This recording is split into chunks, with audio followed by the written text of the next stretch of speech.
তুমি আছো হৃদয়ের গভীরে, ভুলবো তোমায় বলো কি করে। দেখি নাই তোমারে কোনদিন, তবু আছো স্মরণে অমলিন। সুন্দর সমাজ বিনির্মাণের জন্য কোরআন দরকার, আর কোরআন দিয়ে সুন্দর সমাজ গঠন করতে হলে কোরআনওয়ালা মানুষ দরকার। রাসূল করিম সাল্লাল্লাহু আলাইহি ওয়াসাল্লাম মসজিদে নববীর ইমামতির দায়িত্ব নিয়ে মদিনার সমাজ পরিচালনার দায়িত্ব কি আর কাউকে দিয়েছেন? মসজিদের ইমাম একজন আর সমাজের ইমাম একজন, এটা আপনারা বানাইল ইসলাম। আল্লাহর নবীর ইসলাম আছিল মসজিদের ইমাম যে, সমাজের ইমাম সে। এটাই আল্লাহ রাসূলের ইসলাম, এটাই আবু বকরের ইসলাম, ওমর, উসমান, আলী রাদিয়াল্লাহু তাআলা আলাইহিম আজমাইন খুলাফায়ে রাশিদার দায়িত্ব পালন করতে গিয়ে মসজিদে যেমন ইমামতি করেছেন, ঠিক তেমনি ভাবে রাষ্ট্র ব্যবস্থাও তারা তাদের সুযোগ্য নেতৃত্বে পরিচালনা করেছে। ইনসাফ টিভি 24 প্রেজেন্টস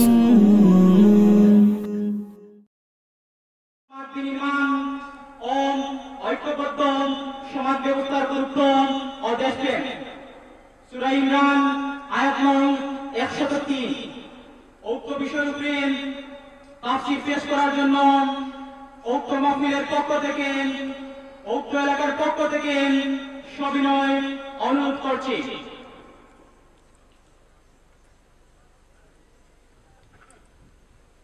السلام عليكم ورحمة الله وبركاته.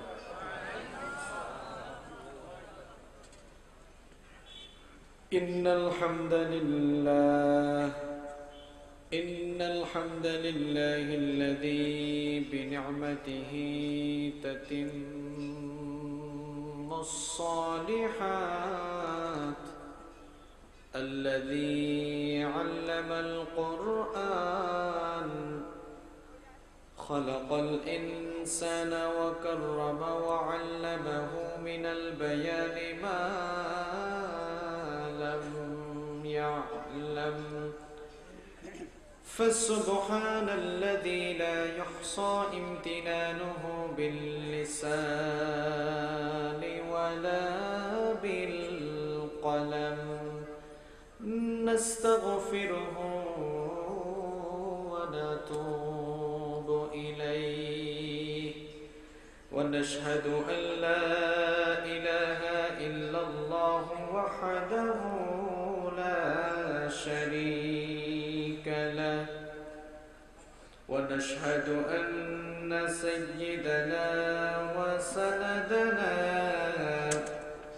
وحبيبنا وطبيبنا وطبيب أرواحنا محمدا عبد الله ورسوله، أرسله بالحق بشيرا ونذيرا، وداعيا إلى الله بإذنه وسراجا وقمرا منيرا. أما بعد، فقد قال الله تعالى في كلامه المجيد وفي فرقانه الحميد: أعوذ بالله من الشيطان الرجيم، بسم الله الرحمن الرحيم. إن الله وملائكته يصلون على النبي، يا أيها الذين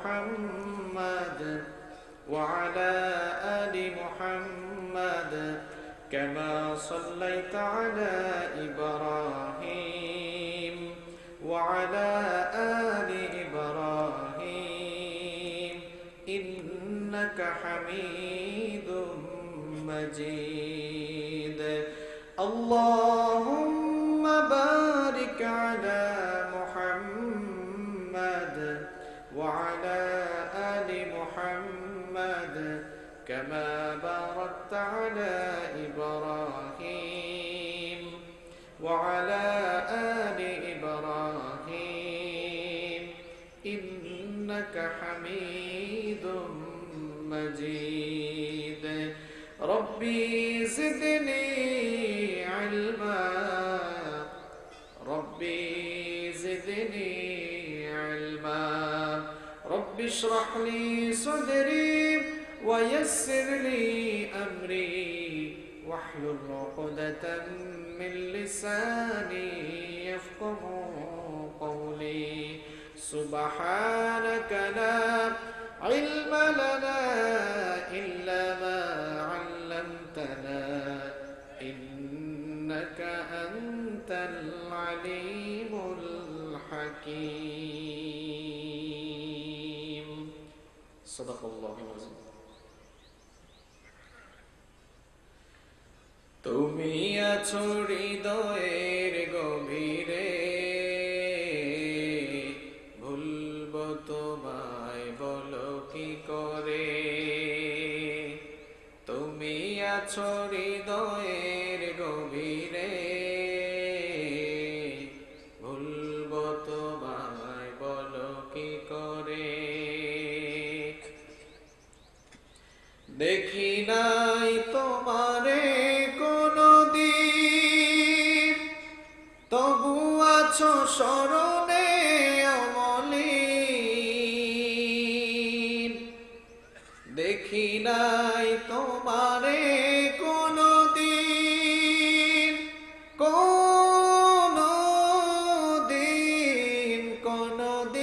কোনদিন দেখি নাই তোমারে কোনদিন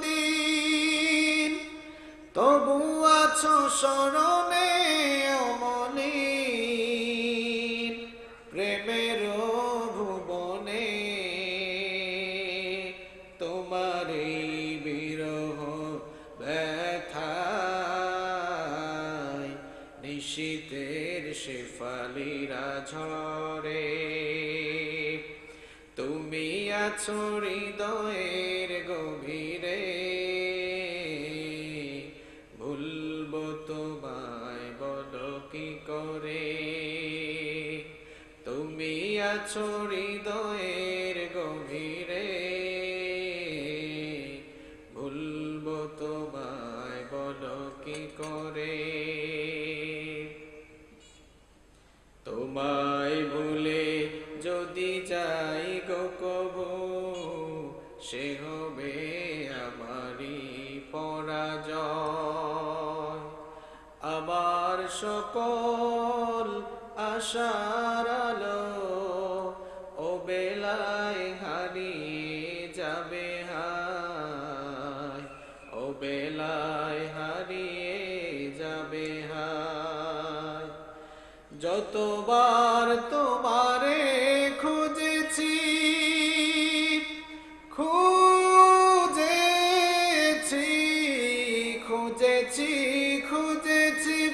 যতবার তোমারে খুঁজেছি কোরআনের পথ তো বুঝেছি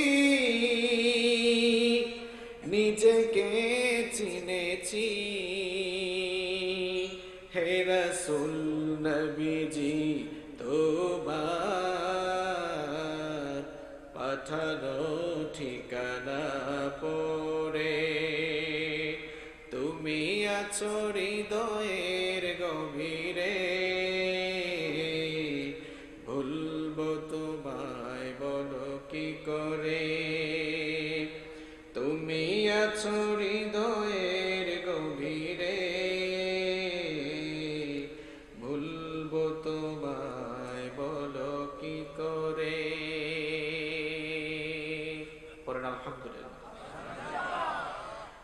বাংলাদেশের আধ্যাত্মিক রাজধানী সিলেট জেলার বিয়ানীবাজার উপজেলার ঐতিহ্যবাহী বৈরাগী বাজার যুব ফোরামের উদ্যোগে আয়োজিত আজকের এই ঐতিহাসিক তাফসীরুল কোরআন ও দোয়া মাহফিলের চলমান অধিবেশনের মুহতারাম শ্রদ্ধাভাজন সভাপতি, মঞ্চে উপস্থিত সম্মানিত শ্রদ্ধাভাজন উলামায়ে কেরাম, উপস্থিত বিভিন্ন রাজনৈতিক দলের সম্মানিত নেতৃবৃন্দ, সামাজিক নেতৃবৃন্দ, আমার সামনে বসা অত্র এলাকার পার্শ্ববর্তী এবং দূরদূরান্ত থেকে আগত আল্লাহর দ্বীন প্রেমী, কোরআন প্রেমী সর্বস্তরের তাওহীদি জনতা, যুগে যুগে আল্লাহর জমিনে আল্লাহর দ্বীনকে প্রতিষ্ঠার জন্য যারা সবচাইতে বেশি অগ্রণী ভূমিকা পালন করেছেন,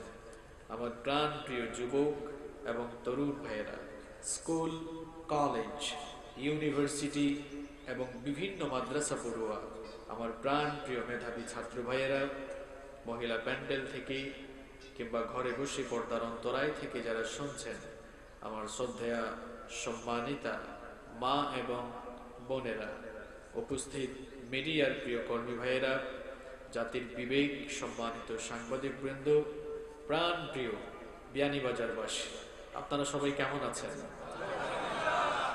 পেছনের ভাইয়েরা ভালো আছেন? সব ভালো আছেন? এখন আওয়াজ বাড়ছে। আমাদের সকলকে ভালো রেখেছেন কে? আমাদেরকে সুস্থ রেখেছেন কে?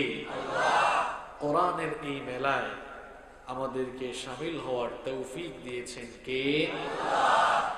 সেই আল্লাহর জন্য হৃদয়ের সবটুকু ভালোবাসা, আবেগ অনুভূতিকে উজাড় করে দিয়ে শরীরের সকল শক্তি গলার মাঝ বরাবর এনে আকাশ বাতাস প্রকম্পিত করে কালেমাতুশ শুকর আদায় করছি, সকলেই পড়ছি আলহামদুলিল্লাহ। রব্বানা লাকাল হামদ হামদান কাসীরান তাইয়িবান মুবারাকান ফীহি ইয়া রাব্বি লাকাল হামদু লাকাশ শুকরু কামা ইয়ানবাগি লিজালালি ওয়াজহিকা ওয়া আযীমি সুলতানিকা লাকাল হামদু বিল ঈমান ওয়া লাকাল হামদু বিল ইসলাম ওয়া লাকাল হামদু বিল কুরআন। আমরা প্রশংসা করেছি কার?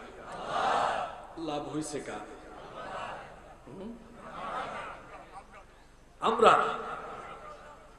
আমরা যদি কোনো ব্যক্তি বা বস্তুর প্রশংসা করি, আমরা যদি কোনো মানুষের গুণগান গাই, যার গুণগান গাইব, যার প্রশংসা করব, তিনি খুশি হবেন, তার ফায়দা হবে, হয়তোবা তিনি বেনিফিটেড হবেন, আমাদের কোনো লাভ নেই। কিন্তু আমরা সবাই মিলে যখন আল্লাহ তাআলার শুকরিয়া জানাই, আমরা সকলে মিলে যখন আল্লাহ তাআলার কৃতজ্ঞতা আদায় করি, তার বিনিময়ে আল্লাহ তাআলা আমাদের প্রত্যেকের আমলনামাকে নেকি দিয়ে ফিল আপ করে দেন। সুবহানাল্লাহ। এজন্য সব সময় আল্লাহ তাআলার শুকরিয়া জানাতে রাজি আছেন তো? আমরা অনেকে শুকরিয়া জানাতে জানি না, আমরা অনেকে শুকরগুজার বান্দা হতে চাই না। আমাদের কাছে যা আছে আমরা ততটুকুতে সন্তুষ্ট থেকে আল্লাহর কাছে শুকরিয়া জানাই না। অথচ আল্লাহ তাআলা আপনাকে কত নেয়ামত দিয়েছেন, এই নেয়ামতগুলো নিয়ে চিন্তা ভাবনা করলে এই নেয়ামতগুলোর শুকরিয়া জানিয়ে কিয়ামত পর্যন্ত এর হক আদায় করা সম্ভব হবে। আমাদের অবস্থা হলো এমন, আমাদের যা আছে আমরা তা নিয়ে স্যাটিসফাইড থাকতে পারি না। এই জবান দিয়ে আপনি কথা বলতে পারছেন। পৃথিবীতে বহু মানুষ আছে, তারা এই জবান দিয়ে মনের ভাব প্রকাশ করতে পারে না, কথা বলতে পারে না। অনেক বোবা মানুষ পৃথিবীতে আছে না নাই? আল্লাহ তাআলা তো চাইলে আপনাকে তার মতো বোবা বানিয়ে ফেলতে পারতেন, কিন্তু আল্লাহ তাআলা আপনাকে কথা বলার শক্তি দিয়েছেন। এই অনুগ্রহটুকু আপনার জন্য করলেন কে? এত আস্তে বললেন, তিনি কে? কথা বলতে পারাও অনেক বড় একটি নিয়ামত। সম্মানিত ভাইয়েরা, একটি বিষয় লক্ষ্য করুন, কথা বলার যন্ত্রপাতি সবার এক। কথা বলার যন্ত্রপাতি কি? কথা বলার যন্ত্রপাতি হলো ঠোঁট, তারপরে জিহ্বা, দাঁত। এগুলোর সাহায্যেই তো মানুষ কথা বলে, তাই না? কথা বলার যন্ত্রপাতি এক, কিন্তু একজন ঠোঁট নাড়লে কথা বলতে পারে, মনের ভাব বের হয়, আরেকজন আ আ উ উ করে। একজন বলতে পারে, আরেকজন বলতে পারে না। আপনি যে কথা বলতে পারছেন, আপনার প্রতি এই অনুগ্রহ, এই দয়া, এই নিয়ামত যিনি করলেন তিনি কি? এই কথা বলেন, আপনি যে কথা বলতে পারছেন, এটার শুকরিয়া জানালে তো আপনি হক আদায় করতে পারবেন না, সারা জীবন শুকরিয়া করবেন। চক্ষু দিয়ে আপনি দেখতে পারেন, পৃথিবীর বহু মানুষ আছে চক্ষু নাই কিংবা অন্ধ, চোখে দেখে। এই চক্ষুটা কত বড় নিয়ামত, সুবহানাল্লাহ। এই চক্ষুর উপরে গবেষণা করে বর্তমান বিজ্ঞান ক্যামেরা আবিষ্কার করেছে। আল্লাহ তাআলা চক্ষুটাকে চাইলে গরুর মতো মাথার এই দুই দিকে দিতে পারতেন, পারতেন কিনা? ফুটবল খেলোয়াড় ভাইরা তখন ফুটবল খেলতে পারতো না, হেড দিতে গেলে তাদের চক্ষুগুলো গলে যেত। আল্লাহ তাআলা চাইলে চক্ষুগুলোকে কপালের উপর দিতে পারতেন, কপালের উপর দিলেও অসুবিধা হতো। আপনি যদি হুচট খেয়ে পড়ে যেতেন, যেটাকে সিলেটে বলে উষ্টা খাইয়া পড়ে গেছে, উষ্টা খাইয়া পড়লে খবর হইল না, চৌকিগুণ শেষ। কথা ঠিক নেই। আপনি হুচট খেয়ে পড়ে গেলেও আপনার চক্ষু যেন হেফাজত থাকে। চক্ষু, এই চোখের প্রোটেকশনের জন্য আল্লাহ তাআলা কি করেছেন দেখেন, চক্ষুটাকে কপালের নিচে দিয়ে তার উপরে হাড্ডি সেট করলেন। এবার আপনি হোঁচট খেয়ে পড়লেও চোখের কোনো অসুবিধা হবে না। আবার আপনাকে দেখতে যেন স্মার্ট লাগে, সুন্দর লাগে, এজন্য আল্লাহ তাআলা চোখের উপরে ব্রু সেট করে দিলেন, আরো সুন্দর লাগছে। এরপরে চোখের মধ্যে পাপড়িও দিলেন। আবার আপনার চোখে যেন জাম জীবাণু ঢুকে আপনার চক্ষুটা যেন নষ্ট হয়ে না যায়, চোখের ভেতরে তরল এক প্রকার পানিও আল্লাহ তাআলা দিয়েছেন। যতই ধুলাবালি আর যতই জীবাণু ঢুকুক না কেন, প্রত্যেক মুহূর্তে আমরা চোখের পাপড়ি, চোখের পাতাকে নাড়াচাড়া করছি, ওই পানি দিয়ে সব ধুয়ে মুছে সাফ করে দিচ্ছেন কি? এই চোখের লেন্স আছে বলে আপনারা দেখতে পান, এই ক্যামেরায় লেন্স আছে। লেন্স না থাকলে ফটো উঠবে না, লেন্স না থাকলে ভিডিও ধারণ করা যাবে না। এখন তো মানুষেরা কত লেটেস্ট ফোন আসলো সেটা তালাশ করে। আপনাদের বিয়ানীবাজারের মানুষ তো সব লেটেস্ট ফোন ইউজার। আপনারা শুধু তালাশ করেন আইফোন কোনটা লেটেস্ট আসলো। এই যে এখনো তো লেটেস্ট একটা এসেছে, তাই না? 12 প্রো, 12 ম্যাক্স, প্রো ম্যাক্স আসছে না? তালাশে থাকে কোনটা কত মেগাপিক্সেলের ক্যামেরা। প্রিয় ভাইয়েরা, কখনো কি চিন্তা করেছেন আল্লাহ তাআলা পৃথিবী দেখার জন্য আপনাকে যে চক্ষু দিয়েছেন, এই চোখের মধ্যে কত মেগাপিক্সেল দেওয়া হয়েছে? কে বলতে পারবেন বলেন তো? কেউ জানে না। আল্লাহ তাআলা পৃথিবী দেখার জন্য আপনার চোখের ভেতরে বর্তমান বিজ্ঞান বলছে 576 মেগাপিক্সেল দান করেছেন। এই ক্যামেরাতে কত মেগাপিক্সেল আছে? আমি যতটুকু জানি বর্তমান বাজারে হয়তো 120 থেকে 30 মেগাপিক্সেলের ক্যামেরা আছে। এর উপরে থাকলে আমার সেটা জানা নাই, কিন্তু আল্লাহ তাআলা আপনার চোখের মধ্যে 576 মেগাপিক্সেল দান করেছেন। সুবহানাল্লাহ। এখানেই কি শেষ? এই ক্যামেরা কয়টা কালার শনাক্ত করতে পারে, কিন্তু আপনার চক্ষু, আপনার চোখের ভেতরে আল্লাহ কালার শনাক্ত করার জন্য কি নিয়ামত দিয়েছেন। বিজ্ঞান বলছে human eyes can be identify more than 1 million colours. মানুষেরা তার চক্ষু দিয়ে 1 লক্ষ কালার শনাক্ত করতে পারে। আল্লাহু আকবার। এই চক্ষু নামক নিয়ামত যে আল্লাহ দিয়েছেন, সারা জীবন শুকরিয়া করলে, সারা জীবন গোলামি করলে হক আদায় হবে। এরপরে আমরা স্যাটিসফাইড না, চক্ষু দিয়ে দেখি, আল্লাহর নিয়ামত দেখি, আল্লাহ শুকরিয়া জানাই না। কান আল্লাহ তাআলা শোনার জন্য দিয়েছেন। পৃথিবীতে কত মানুষ আছে ময়রা, কানে শুনে না, কিন্তু কানে আপনি শুনেন। এই নিয়ামতগুলো দিয়েছেন কে? আপনি হাঁটতে পারেন, চলতে পারেন। পৃথিবীর কত মানুষ আছে বিছানায় পড়ে আছে, এরকম আছে না নাই? গত 2-3 সপ্তাহ আগে খুলনায় এক জায়গায় মাহফিলে গেলাম, তো এক রোগীর সাথে কথা হচ্ছিল, কয়েক বছর ধরে বিছানায় শুয়ে আছে।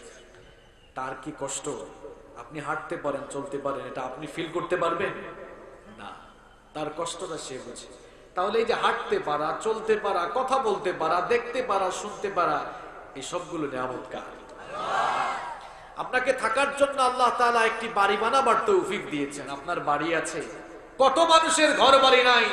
আমরা তো রাতের বেলা সফর করি, দেখি কত মানুষ রাস্তায় ঘুমিয়ে আছে। আপনার একটি বাড়ি আছে, তাও স্যাটিসফ্যাকশন নাই। কয় যদি বিয়ানীবাজারে তো আছে, যদি এখন সিলেট টাউনে বানাতে পারতাম। সিলেট টাউনে হয়েছে, এবার চিন্তা করে যদি ঢাকা শহরে বানাতে পারতাম। ঢাকা শহরেও যদি কোনোভাবে হয়, এবার বলে যদি সেকেন্ড হোম হিসাবে দেশের বাইরেও বানাতে পারতাম। আল্লাহর নবীর একটি হাদিস আমার মনে পড়ে গেল, বুখারী শরীফের হাদিস। আল্লাহর নবী এই সকল মানুষদের প্রতি ইঙ্গিত করেই বলেছিলেন যে এই সকল মানুষ, এদের স্বভাব হলো এমন, সোনা ভরা কোনো মাঠ যদি তাদেরকে দেওয়া হয়, আরেকটি সোনা ভরা মাঠ তারা কামনা করবে। আদম সন্তানের পেট 3.5 হাত মাটি ছাড়া আর কিছু দিয়ে ভরবে। চাওয়া লাগবে না, আল্লাহ দেন, আরো দেন, আরো দেন, চাওয়া লাগবে না। আল্লাহ তাআলা নিজে এবার বলছেন, লা ইন শাকারতুম, তোমরা যদি আমার শুকরগুজার বান্দা হও, কৃতজ্ঞ বান্দা যদি হও, চাওয়া লাগবে না। লা আযীদান্নাকুম, আমি তোমাদেরকে এমনিই বাড়িয়ে দেব। সুবহানাল্লাহ। এজন্য সব সময় আমরা শুকরিয়া জানাবো যার, তিনি কে? আল্লাহর শুকরিয়া করবেন তো সব সময়। আল্লাহ তাআলা আমাদেরকে তার শুকরগুজার বান্দা হিসেবে কবুল করে নেন, আমরা বলি আমিন। আপনাদের এই তাফসীরুল কোরআন মাহফিলে প্রত্যেক আলোচকের সাথে আপনারা প্রত্যেক আলোচককে এক একটি সুন্দর বিষয় আপনারা সেট করে দিয়েছেন, যদিও আমি সেটা জানতাম না। এরপরেও আমি আপনাদের দেওয়া বিষয়ের আলোকেই কিছু সময় কথা বলবো ইনশাআল্লাহ। তবে বিষয় সেট করার সময় একটু আয়াতের সাথে আপনারা যে বিষয়গুলো লিখেন এর মিল আছে কিনা নিজেরা দেখবেন, আলেম ওলামাদের সাথে পরামর্শ করবেন। সূরা আলে ইমরানের 103 নম্বর আয়াত আর আপনারা এখানে যা লিখেছেন এর মধ্যে থেকে একটা বিষয় রাখা যায়, বাকি দুইটা বাদ দেওয়া যায়। কিন্তু যেহেতু তিনোটা লিখেছেন, যে সময় আছে তিনোটা নিয়েই আমি পয়েন্ট ভিত্তিক কিছু কথা বলবো ইনশাআল্লাহ। এখানে 3টি বিষয় এক হয়ে গিয়েছে: সুন্দর সমাজ বিনির্মাণ, ঐক্যবদ্ধ সমাজ ব্যবস্থার গুরুত্ব এবং দেশপ্রেম। সুন্দর সমাজ বিনির্মাণে কি করণীয়, এটা একটা বিষয় হতে পারত, অথবা আরেকটা বিষয় হতে পারত যে ইসলামে ঐক্যের প্রয়োজনীয়তা, অথবা আরেকটা বিষয় হতে পারত ইসলাম ও দেশপ্রেম। এভাবে না করে সব একসাথে, এই যে সিলেটে বলে ডাইলে চাইলে এক লগে মিশাইয়া। তো যাই হোক, যা হওয়ার হয়ে গেছে। আমি যতটুকু জেনেছি, আমার কলিজার টুকরা এই ভাইয়েরা অনেক কষ্ট করে প্রথম বছর মাহফিলের আয়োজন করেছে। প্রথম বছর আয়োজন করে এত সুন্দর আয়োজন তারা করেছে। আমি বিশ্বাস করি আগামী থেকে তারা আরো সুন্দর করে আলেম ওলামাদের কাছ থেকে পরামর্শ নিয়ে আরো চমৎকার প্রোগ্রাম এলাকাবাসীকে উপহার দিবে ইনশাআল্লাহ। সুন্দর সমাজ বিনির্মাণে কি করণীয় আমাদের? আপনারা প্রত্যেকেই একটি সুন্দর সমাজ চান কি চান না? যারা মাতলা না, এরার মুখও ঠাটা করে গেছে নেই, মাতুন না কেন, খাইয়াইছেন সবে ভাত, খাওয়া দাওয়া হয়েছে না? কার কার আত্মলোকা, হ্যাঁ জ্ঞানে খাইয়াইছেন সবে, আগুয়ান খাইছেন সবে। আচ্ছা, তাহলে বুঝা যাক যে ওয়াজ শোনার লাগে সবে বালা করে প্রস্তুতি লইয়া হয়েছে। আলহামদুলিল্লাহ, আলহামদুলিল্লাহ। খোকা, একটি সুন্দর সমাজ আমরা চাই কি চাই না? আমরা প্রত্যেকেই একটি সুন্দর সমাজ চাই। আমরা যদি একটি সুন্দর সমাজ চাই, এই সুন্দর সমাজ বিনির্মাণের জন্য সুন্দর সমাজ গঠনের নীতিমালা যে জায়গা থেকে গ্রহণ করতে হবে, সেই নীতিমালা সম্বলিত গ্রন্থের নাম হচ্ছে, সবাই তো বললেন না। আমরা অনেকে মনে করেছি এই কোরআন হুজুরদের কিতাব, এই কোরআন খতম দেওয়ার কিতাব। কেউ কেউ মনে করেছি এটা ঝাড়ফুঁক আর তাবিজ লেখার কিতাব। কেউ কেউ মনে করেছি মানুষ মারা যাওয়ার পর এই খতম দিয়ে দিয়ে সওয়াব বকশানোর কিতাব হলো এই কোরআন। কিন্তু আপনারা বলেন তো, কোরআনুল কারীম শুধুমাত্র ঝাড়ফুঁক, তাবিজ আর খতমের কিতাব? তাহলে এটা কি? এটি হচ্ছে মানুষের জীবনের সামগ্রিক দিক এবং বিভাগ পরিচালনার চূড়ান্ত গাইডলাইন। আল্লাহ তাআলা বলছেন হুদাল লিন্নাস, এই কোরআন হচ্ছে মানুষের জন্য হেদায়েতের এক গ্রন্থ। এর কাছে যারাই আসবে তারা হেদায়াত পাবে, তারা সঠিক রাস্তার দিশা পাবে, তারা সুন্দর এবং সঠিক পথে নিশানা পেয়ে যাবে। সুন্দর একটি সমাজ যদি আমরা গঠন করতে চাই, সুন্দর সমাজ গঠনে যে ফর্মুলাগুলো গ্রহণ করা দরকার, সেই ফর্মুলাগুলো যেই জায়গা থেকে কালেক্ট করতে হবে, সংগ্রহ করতে হবে, তার নাম হচ্ছে আল কোরআন। কারণ কোরআনুল কারীম এটি এমন এক কিতাব, এর সংস্পর্শে যারাই এসেছে তারাই বদলে যেতে বাধ্য হয়েছে। সুবহানাল্লাহ। কিরকম বদলে গিয়েছে? সাইয়েদনা ওমর ইবনুল খাত্তাব রাদিয়াল্লাহু আনহু কোরআনুল কারীমের সংস্পর্শে আসার আগ পর্যন্ত অত্যন্ত কঠিন এক মানুষ ছিলেন, লৌহ মানব ছিলেন। সেই লৌহ মানব ওমর ইবনুল খাত্তাব রাদিয়াল্লাহু আনহু যখন কোরআনুল কারীমের সংস্পর্শে আসলেন, লৌহ মানব পরশ পাথরে পরিণত হয়ে পৃথিবীতে থেকে জান্নাতের সার্টিফিকেট নিয়ে বিদায় হলেন। কোরআনুল কারীমের কাছে আসার আগ পর্যন্ত আল্লাহর কাছে ওমরের কোনো দামই ছিল না, কোনো সম্মান ছিল না, কোনো মর্যাদা ছিল না। কিন্তু ইসলাম কবুল করার পর যখন থেকে তিনি কোরআনকে নিজের মধ্যে ধারণ করলেন, যখন থেকেই তিনি কোরআনের রঙে নিজেকে রাঙাতে আরম্ভ করলেন, মর্যাদা এত বেশি বেড়ে গেল। আল্লাহর নবী স্বয়ং তার ব্যাপারে বললেন, মাথার উপরে আকাশের মধ্যে কি পরিমাণ তারকাপুঞ্জ আছে, তারকারাজি আছে, সেটা গণনা করা কোনো মানুষের দ্বারা হয়তো সম্ভব হবে না। আল্লাহ নবী বললেন, যদি কোনোদিন সম্ভব হয়, আমার আমল মুসলমান হওয়ার পরে কত যে নেক আমল করেছে, তার সেই নেক আমলের পরিমাণ কিয়ামত পর্যন্ত কেউ গুনে গুনে শেষ করতে পারবে না। একটি মাত্র কিতাব, এই কোরআনের কাছে আসার কারণে ওমর ইবনুল খাত্তাব রাদিয়াল্লাহু আনহুর স্ট্যাটাস, তার মর্যাদা এত বেশি বেড়ে গেল। স্বয়ং আল্লাহর নবী মুহাম্মদুর রাসূলুল্লাহ সাল্লাল্লাহু আলাইহি ওয়াসাল্লাম তার ব্যাপারে বললেন, লা নাবিয়্যা ওয়ালা রাসূলা মিন বাদি, আমার উপরে কোনো নবী নাই, আমার উপরে কোনো রাসূল নাই। লাউ কানা মিন বাদি লাকান লাউ কানা নাবিয়্যাম মিন বাদি লাকানা উমার, আমার উপরে কেউ যদি নবী হয়ে আসতো, আমার উপরে কেউ যদি নবী হওয়ার যোগ্যতা রাখতো, তাহলে আমার ওমর আমার উপরে নবী হয়ে যেত। আবু জাহাল কোরআনের কাছে আসে নাই, মর্যাদা বেড়েছে না কমেছে? কথা কন না কেন?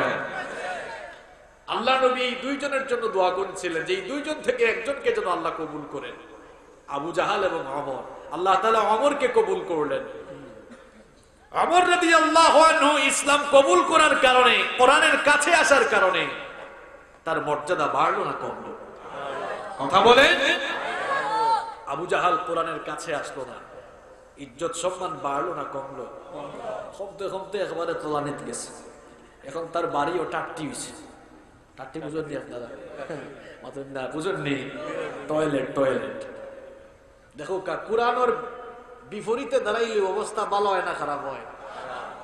কিছু মানুষে এখনো কিছু মানুষের নাম রাখছে মুসলমানের, বেশভূষা ধরছে মুসলমানের, এরপরেও দেখা যায় কোরআনের বিভিন্ন মাহফিলে হে বাধা দেয়। ইটা মানুষ জ্ঞানী বাজার নাই। আর যুবক ফাইনতে মাহফিলের উদ্যোগ নেয়, হে মাঝখানের দিক কেড়ে বেড়ে লাগাইয়া মাহফিল বন্ধ করে দেয়। ইটা কিন্তু আমরা লাগান টুফি মাথার দিয়া আর জুব্বা গাছ দিয়াও কিছু মেসা বগলো ইটা করে। এটা সিলেট হয়, এটাও সিলেট হয়। নাউজুবিল্লাহ। একজন আলেম মাহফিলের বিরুদ্ধে দাঁড়াই কিলা, হয়তো যে আলেম আইরা তার লগে আপনার মাসআলাগত কিছু পার্থক্য আছে, তাই বললে আপনি যে মাহফিল বাধা দিরা, উস্কানি সৃষ্টি কররা, এতে করে ইসলাম বিরোধী হলে সুযোগ পায়। সময়ের ব্যবধানে হৌ মাহফিল বন্ধ হওয়ার বাদে এরা যে সুযোগ পাইছে, এই সুযোগ আপনার মাহফিলেও খামো লাগাইয়া আপনারটাও বন্ধ করবো। বুঝলে বুঝছেন, না বুঝলে বাদ দিলাম। যদি ব্রেন দেখে বুঝুন। বিভিন্ন সময় এখন আলেম ওলামা ওগুলোর উপরে হামলা চালানি হয় না। আমি সিলেটি মানুষ হিসাবে একটা ঘটনা শুনিয়া খুব কষ্ট পাইছি। কিছুদিন আগে এই আমরা সিলেট আব্দুর রাজ্জাক বিন ইউসুফ নামে এক আলেম আইয়া হামলার শিকার হয়েছে। তাই না আহলে হাদিসের আলেম তার লগে আমরা চিন্তাগত বহু অমিল আছে। আমি নিজে ব্যক্তিগতভাবে তার বহু বক্তব্যের সাথে একমত না হইতাম পারি, কিন্তু কোন আলেমুল ফুলের হামলা চালানি এটা কোনো বালা মানুষের খাম নেই। আমরা সিলেট আমরা জানি এটা আলেমুলামা হলর মাটি, এই সিলেটের মাটি আলেমুলামা হলর গাটি। এই সিলেটের মাটিতে এই ধরনের ন্যাক্কারজনক ঘটনা ঘটার বাদে আপনার আর অন্তরে কিরা লাগছে আমি জানি না, কিন্তু আমি খুব কষ্ট হয়েছি। সে যে মতাদর্শের আলেম হোক সে কওমি, হোক সে আলিয়া, হোক সে আহলে হাদিস, হোক সে এটা, হোক সে সেটা, কোন আলেমের বিরুদ্ধে আঘাত আসলে যদি সত্যিকারের কোন মুসলমান থাকে তাহলে তার কলিজায় অবশ্যই আঘাত লাগার কথা। যারা এই ঘটনাটি ঘটালো কেন করলো আমরা জানি না। কেন করবেন আপনি এটা?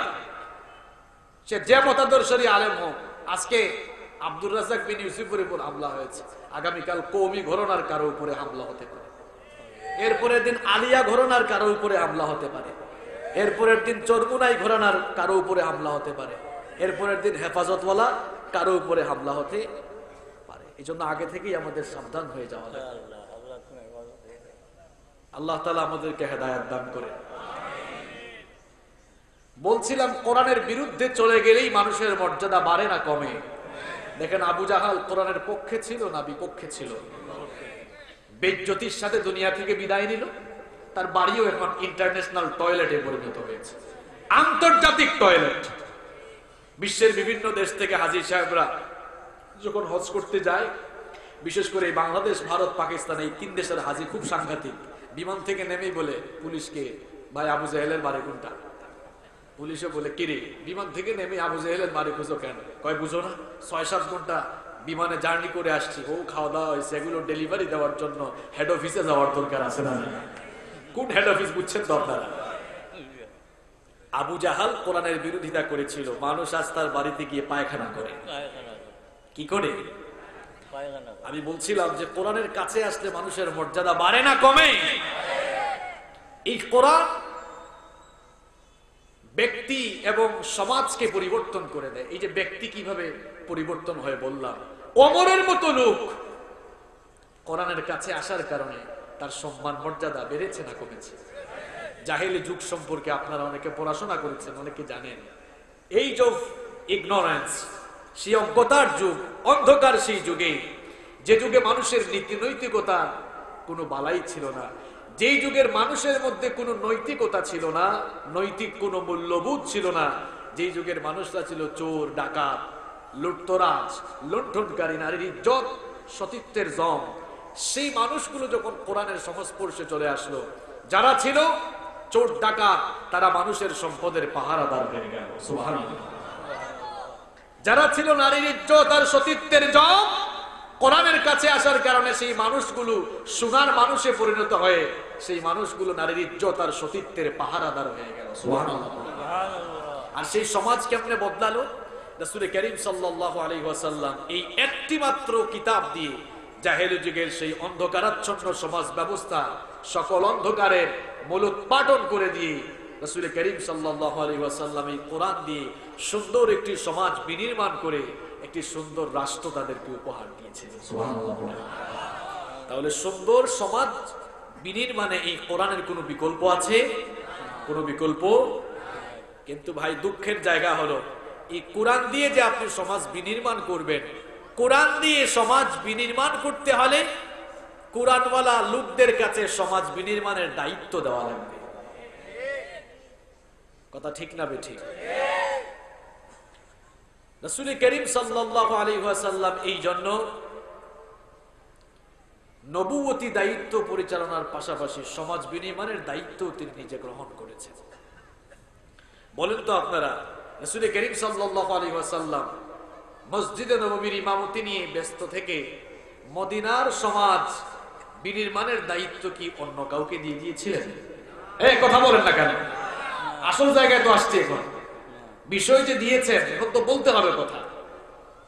রাসূল করিম সাল্লাল্লাহু আলাইহি ওয়াসাল্লাম মসজিদে নববীর ইমামতির দায়িত্ব নিয়ে মদিনার সমাজ পরিচালনার দায়িত্ব কি আর কাউকে দিয়েছেন? মদিনার সমাজ পরিচালনার দায়িত্ব যিনি নিয়েছেন তিনি কে? মুহাম্মদুর রাসূলুল্লাহ সাল্লাল্লাহু। আমরা কিতা করলাম অঙ্কু মাঝে মাঝে তুরা সিলেটে কই মৌসুমী দইব নি, আমরা কিতা করলাম অঙ্কু অঙ্কু মসজিদের ইমাম একজন আর সমাজের ইমাম, কথা ঠিক কইছি না বেঠিক কইছি? এটা এখন আপনার আর বানাইল ইসলাম। মসজিদের ইমাম একজন আর সমাজের ইমাম একজন, এটা আপনার আর বানাইল ইসলাম। আল্লাহর নবীর ইসলাম আছিল মসজিদের ইমাম যে সমাজের ইমাম সে। আপনি পারলে যুক্তি কোনটাও কামাল। আল্লাহর নবীর সময়ের ইসলাম মসজিদের ইমাম যে সমাজ এবং রাষ্ট্রের ইমাম সে।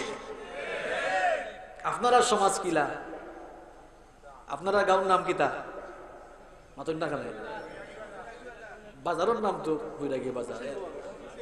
জি বুঝছি না, খসিরগঞ্জ।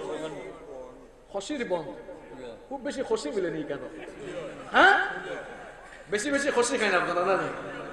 খসিরবন্দ। আচ্ছা যাই হোক, খসিরবন্দ গাঁও থামাইলে দেখবা মসজিদের ইমাম একজন, নেতা আর একজন, তাই নিয়া মাঝে মাঝে কইবা হুজুর হকলতা আপনি মাতমা না, কথা ঠিক নেই। হকল্লা তাই মাততা না যে তোমার লাগান সুরবার ফারে মাততে হকলতা তো তাই মাততা। এটাই আল্লাহ রাসূলের ইসলাম, এটাই আবু বকরের ইসলাম, ওমর, উসমান, আলী রাদিয়াল্লাহু তাআলা আলাইহিম আজমাইন খুলাফায়ে রাশিদার দায়িত্ব পালন করতে গিয়ে মসজিদে যেমন ইমামতি করেছেন ঠিক তেমনি ভাবে রাষ্ট্র ব্যবস্থাও তারা তাদের সুযোগ্য নেতৃত্বে পরিচালনা করেছে। এটা আল্লাহর ইসলাম, এটা রাসূলের ইসলাম।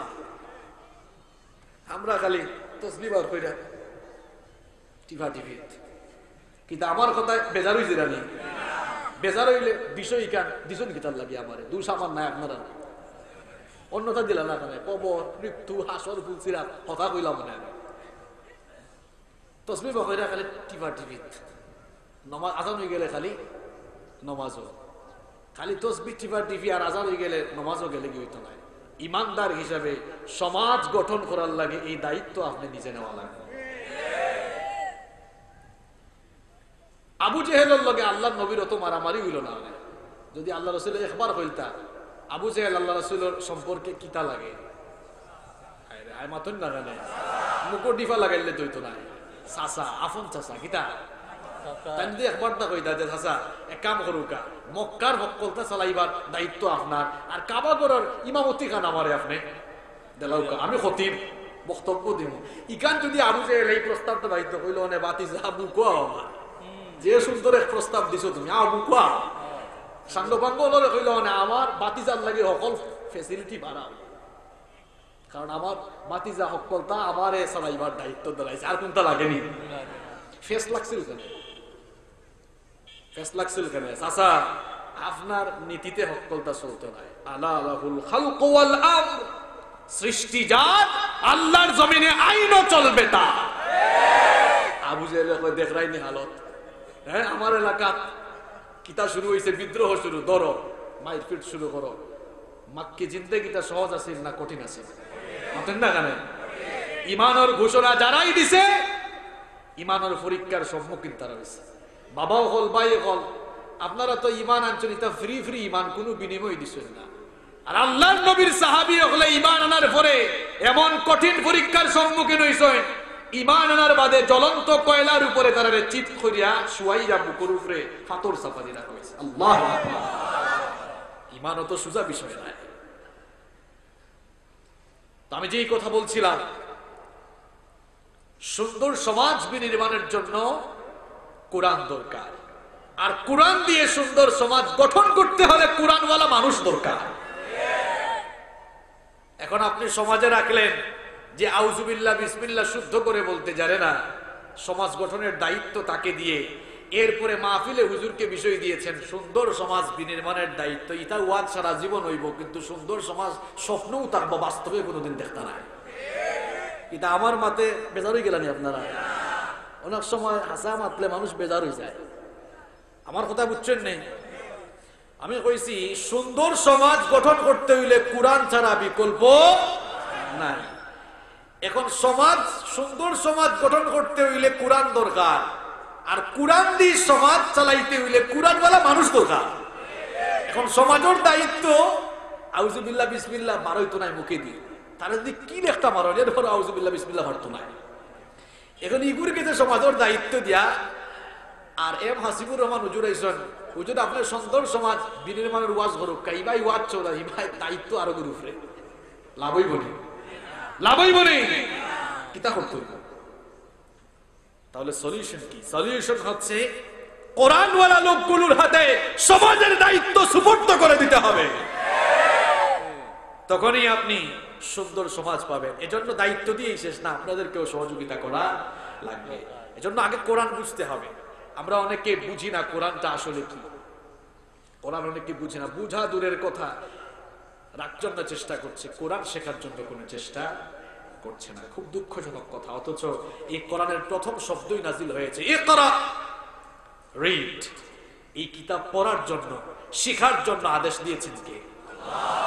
কোরআন শিখা ফরজ না নফল? ফরজ। আল্লাহ তাআলা বলছেন ওয়ারাত্তিলিল কুরআনা তারতিলা। সূরাতুল মুজাম্মিলে আল্লাহ তাআলা বলছেন এই কোরআনকে ধীরস্থির ভাবে আস্তে আস্তে সুন্দর করে তাজবীদ এবং তাহসিনের সাথে বিশুদ্ধ করে কোরআন তেলাওয়াত করো। আদেশটা কার? এখন আপনারা কোরআন পড়েন আপনাদের মতো, হক আদায় করে, কোরআনের মতো তাজবীদের মতো না। আলাম তারা কাইফা ফাআলা ওলা সূরার কোরআন পড়া। কোরআন আফদাল্লাহ খান পড়লই বলে কোরআন কোরআনের মতো পড়তে হবে। আপনি আফদাল্লাহ খান কোরআন যদি পড়েন, আপনি যদি আপনার মতো কোরআন পড়া শুরু করেন, হক আদায় করে যদি না পড়েন, রুব্বা কারিউল কোরআন ওয়াল কুরআনু ইয়ালআনুহু।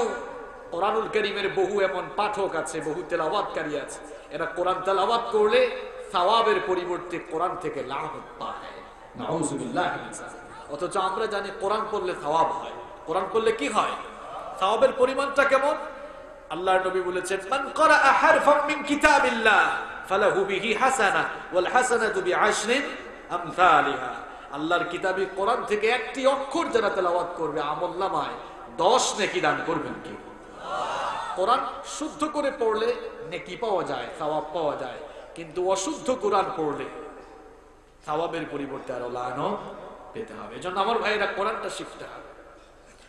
সুন্দর সমাজ বিনির্মাণ করতে হলে কোরআনটা বুঝতে হবে, বুঝতে হলে আগে পড়া জানতে হবে।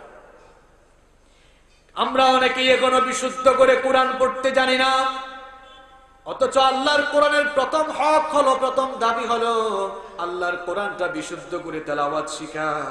কিন্তু অনেকেই আমরা গাফলতি করে কোরআন শিখি নাই। আমার বাবারা, আমার ভাইয়েরা ভালো করে শুনেন, এখনো পর্যন্ত আমরা যারা কোরআন শিখলাম না, কঠিন জিল্লতি, বেইজ্জতি আর শাস্তির সম্মুখীন হওয়া লাগবে।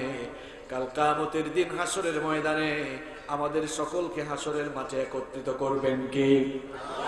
হাসরের ময়দানে একত্রিত হয়ে যাওয়ার পর বিশ্বনবী সাল্লাল্লাহু আলাইহি ওয়াসাল্লাম এমন কিছু লোকদের বিরুদ্ধে দাঁড়িয়ে যাবেন, যেই সকল লোকেরা জীবনের কোরআন, তাদের জীবন থেকে কোরআনকে পরিত্যাগ করেছে, যেই সকল লোকেরা জীবন থেকে কোরআনকে মাইনাস করে দিয়েছে, কোরআন যারা শিখে নাই, কোরআন যারা পড়ে নাই, কোরআন যারা বুঝে নাই, সেই সকল লোকগুলোর বিরুদ্ধে কিয়ামতের দিন আমার নবী তাদের বিরুদ্ধে দাঁড়িয়ে যাবেন। কোরআনুল কারীমের 25 নম্বর সূরা সূরাতুল ফুরকানের 30 নম্বর আয়াতে রব্বুল আলামিন বললেন ওয়াকালা রাসূলু ইয়া রাব্বি ইন্না কওমি ইত্তাখাযু হাযাল কুরআনা মাহজুরা।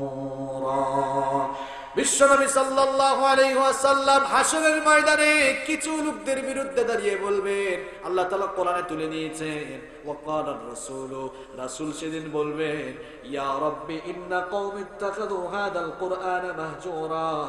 আমার কওমের, আমার উম্মতের এই লোকগুলো কোরআন পরিত্যাগ করেছে, জীবন থেকে কোরআনকে বাদ দিয়েছে, কোরআন পড়ে নাই, বুঝে নাই, শিখে নাই, এই জন্য আমিও আজ তাদের বিরুদ্ধে দাঁড়িয়ে গেলাম।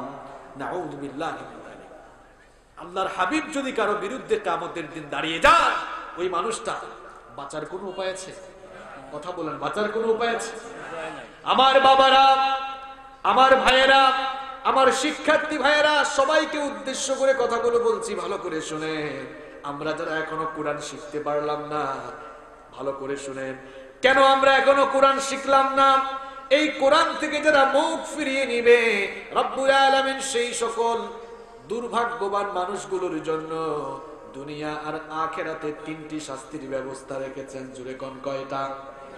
কোরআনুল কারীমের 20 নম্বর সূরা সূরাতুত তাহা এর 124 নম্বর আয়াত থেকে রব্বুল আলামিন সুন্দর করে বলছেন, ওয়ামান আরাদা আন যিকরি ফাইন্না লাহু মাঈশাতান দানকা ওয়া নাহশুরুহু ইয়াওমাল কিয়ামাতি আ'মা। আল্লাহ তাআলা বলছেন, ওয়ামান আরাদা আন যিকরি, যারা আমার জিকির থেকে মুখ ফেরাবে। জিকির মানে কোরআন। কোরআন হচ্ছে কোরআনের মৌলিক একটি নাম। এছাড়াও কোরআনুল কারীমের প্রায় 90টি নাম রয়েছে, যেমন যিকর, শিফা, হুদা, করিম, হাকিম, মাজিদ, এই সবগুলো হচ্ছে কোরআনের নাম। কোরআনের একটি নাম হচ্ছে যিকর। আল্লাহ তাআলা বলছেন, ইন্না নাহনু নাযালনা যিকরা ওয়া ইন্না লাহু লাহাফিজুন। এই যিকির নাজিল করেছেন কে? যিকির মানে উপদেশ। যিকির মানে হলো, আল্লাহ তাআলা বলছেন, ওয়ামান আ'রাদা আন যিকরি, যারা আমার এই যিকির থেকে, আমার এই উপদেশ সম্বলিত কিতাব থেকে যারা মুখ ফিরিয়ে নিয়েছে, ফাইন্না লাহু মাঈশাতান দানকা, আমি তাদের জীবনকে সংকীর্ণ করে দিব। মুফাসসিরিনে কেরাম এই মাঈশাতান দানকার ব্যাখ্যায় লিখেছেন, এর দুটো অর্থ হতে পারে। জোরে কোন তো কয়টা? এদিকে তাকান, মূল কথা চলে যাচ্ছে। আল্লাহ তাআলা বলছেন, কোরআন থেকে যারা মুখ ফেরাবে, ফাইন্না লাহু মাঈশাতান দানকা, এদের জীবনকে আমি সংকীর্ণ করে দিব। মুফাসসিরিনে কেরাম এই অংশটুকুর ব্যাখ্যা করেছেন, জীবনটাকে দুই ভাবে সংকীর্ণ করা হতে পারে। এক নাম্বার হলো, রব্বুল আলামিন ওই লোকটার রিজিক হয়তো কমিয়ে ফেলতে পারেন, অথবা তার জীবন থেকে সুখ শান্তি কেড়ে নিতে পারেন। সুখ শান্তি দেওয়ার মালিক কে?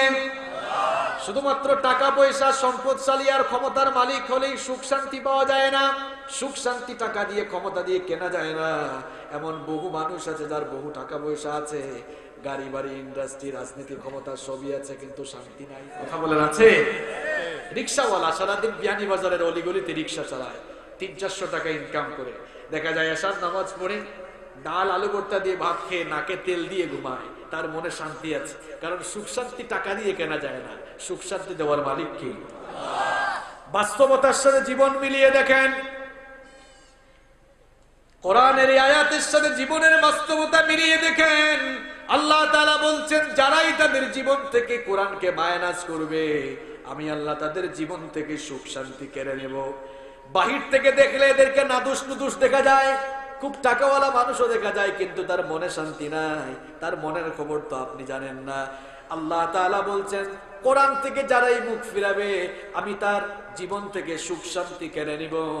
2 নাম্বার হলো, তার কবরের জীবনটাকে আমি সংকীর্ণ করে দেব। অর্থাৎ মারা যাওয়ার পর তার কবরটা এমন সংকীর্ণ হয়ে যাবে, কবরের 2 পাশের মাটি এক হয়ে যাবে, যার কারণে এক পাশের পাঁজর গিয়ে অন্য পাশের পাঁজরের সাথে এরকম ঢুকে যাবে। এই রকম করে সেই সকল লোকদের উপরে শাস্তি চলতে থাকবে। আর 3 নাম্বার শাস্তি হলো, রব্বুল আলামিন বলছেন, কোরআন যারা শিখবে না, পড়বে না, বুঝবে না, 3 নাম্বার শাস্তি হলো, ওয়া নাহশুরুহু ইয়াওমাল কিয়ামাতি আ'মা। আল্লাহ তাআলা বলছেন, আমি কিয়ামতের দিন তাদেরকে অন্ধ অবস্থায় হাসরের ময়দানে উঠাবো।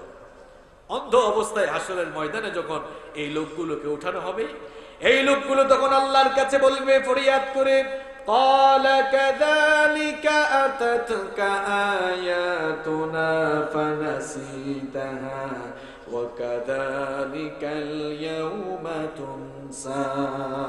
আল্লাহু আকবার। কোন কথা আল্লাহ তাআলা গোপন রাখলেন না।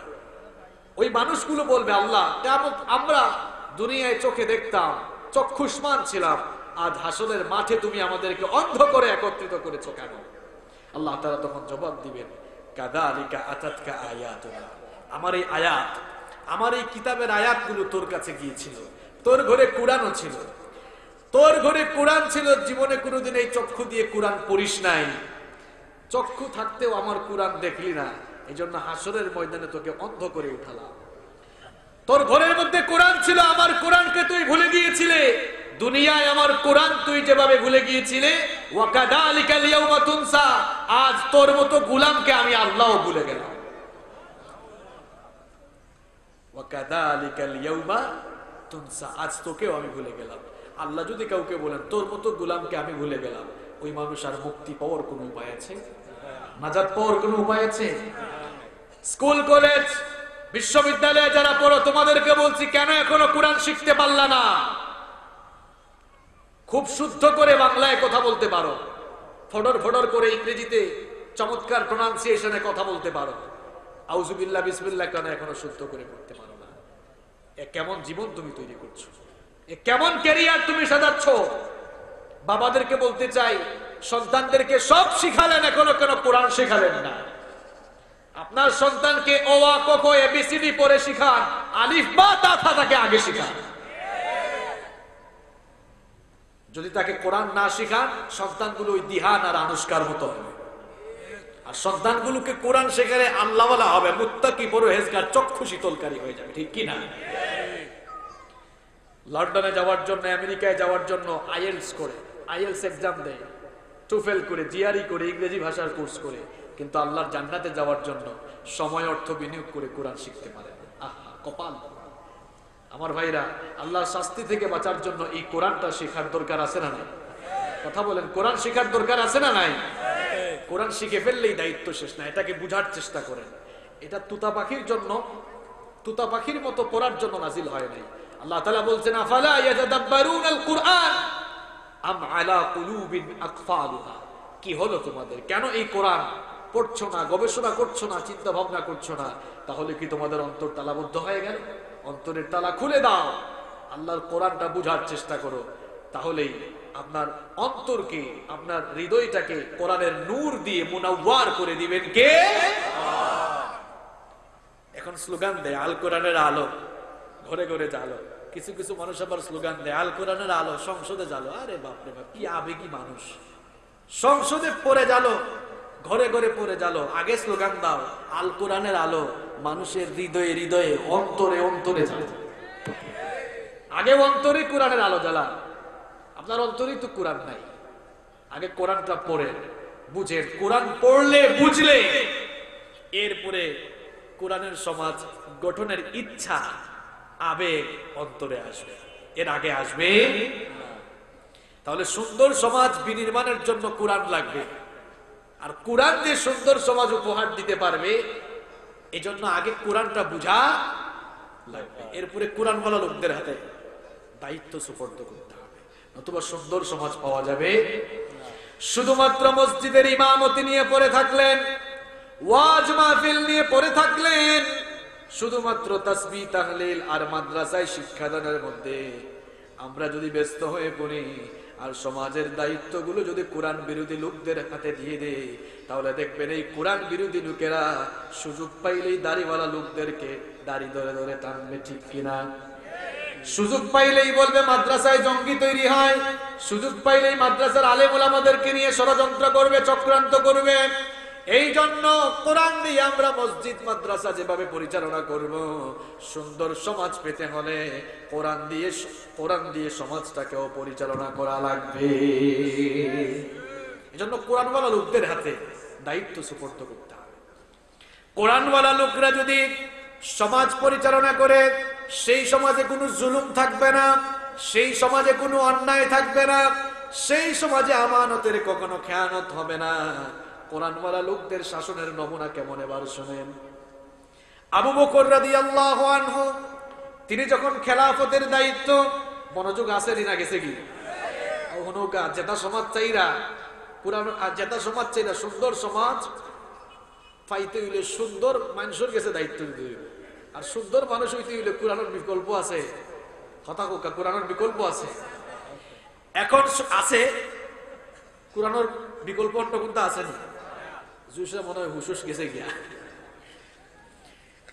কোরআনওয়ালা লোকদের শাসনের নমুনা কেমন শুনেন।